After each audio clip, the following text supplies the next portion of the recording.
Bright sunlight reflected off white sheets on the rumpled up sofa I woke up on. Another nice house, another hangover, and another morning waking up with lube and cum all over me. At least the guy next to me was sexy. Then, through the dehydration and headache and the disorientation of not knowing what part of LA I was in, I remembered, oh, that's right, Tony's in the hospital, I should call. I patted around the living room hardwood floor in my bare feet, still naked, not knowing where my clothes were. I located a phone on a credenza, just below a window that looked out onto the neighbor's manicured property. I dialed the number of the nurse's station. By now I knew it by heart. "Joanne?" I said, when I heard the voice on the other end of the line. She was this young black nurse that had been exceptionally kind to Tony and me. She had never questioned his right for me to be by his side, and she always answered the questions I had about his medical condition. "Mike, is that you, honey?" she said. "Yeah, it's me. How's Tony?" "Oh, honey, we've been trying to call you for hours. Tony died 3 hours ago." 5 weeks later, Tony's family insisted that I return his 2002 BMW series car with everything else of value they remember Tony possessing. There wasn't much. His older brother was on the phone from his mother's house in Florida with a list of everything they wanted. The car and a diamond earring were pretty much the whole list, although they did want his Pee Wee Herman dolls and Alf dolls. I could keep his journals and photo albums. Tony's brother cleared his throat a lot, at first speaking with a cordial, determined voice like I would hear from my apartment manager. But it quickly changed to the kind of voice I heard from cops who pulled me over and didn't want to hear my excuse for speeding. "I'm keeping the earring," I said. "You do that to his mother? What are you talking about? This isn't about her, it's about me. It's about me and Tony. That earring means as much to me as it does to anybody else." "I don't know why we're even talking about this, Mike. How could you say that?" I took a breath.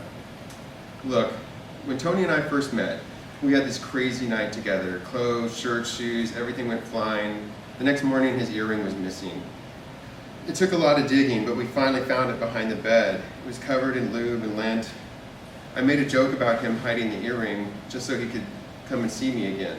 It was hysterical to both of us. It became this running joke." His brother was quiet for a few seconds and said, "That's quite a story. Do you want to tell that to my mother?" It sounded like a dare. "I don't know why I'd need to, but sure, if you want me to, I will." "Okay, I'm putting her on." "Okay, go ahead." The voice of Tony's mom came over the phone. My entire relationship with her had been over the phone, dealing with the illness and death of her son. When I called her from the hospital to tell her that Tony had finally passed, her only words to me were, "Please don't tell anyone that he died of AIDS." I had bit my tongue then. Instead of saying sarcastically, "Yeah, I'll miss him too, you bitch," I just said, "Goodbye, I know he loved you very much." Now I was supposed to tell her about the night her son fucked me and I lost the earring in the process. Fine, I told her the story, lube-covered earring and all. The truth is that none of that ever happened. That was a lie, and I hated that gaudy earring. But if they were going to do everything they could to ignore the reality of my relationship with Tony, I was going to find ways for them to hear all about it. She put Tony's brother back on the phone. Quiet, angry words were exchanged in the end. I agreed to put the other items requested in the trunk of his car and drive it over to a stranger's apartment about 2 miles away. The people apparently knew the Peruzzi family. I was to leave the key in the mailbox. It was nearly dark and already cool on the street near Park La Brea, where I left the car. Ironically, this was near the apartment I lived in the house that first night when Tony and I met. Lights were on in the apartment. I didn't see any reason for ringing the doorbell. I dropped the key through the mail slot and heard it hit the hardwood floor on the other side. No one came to the door.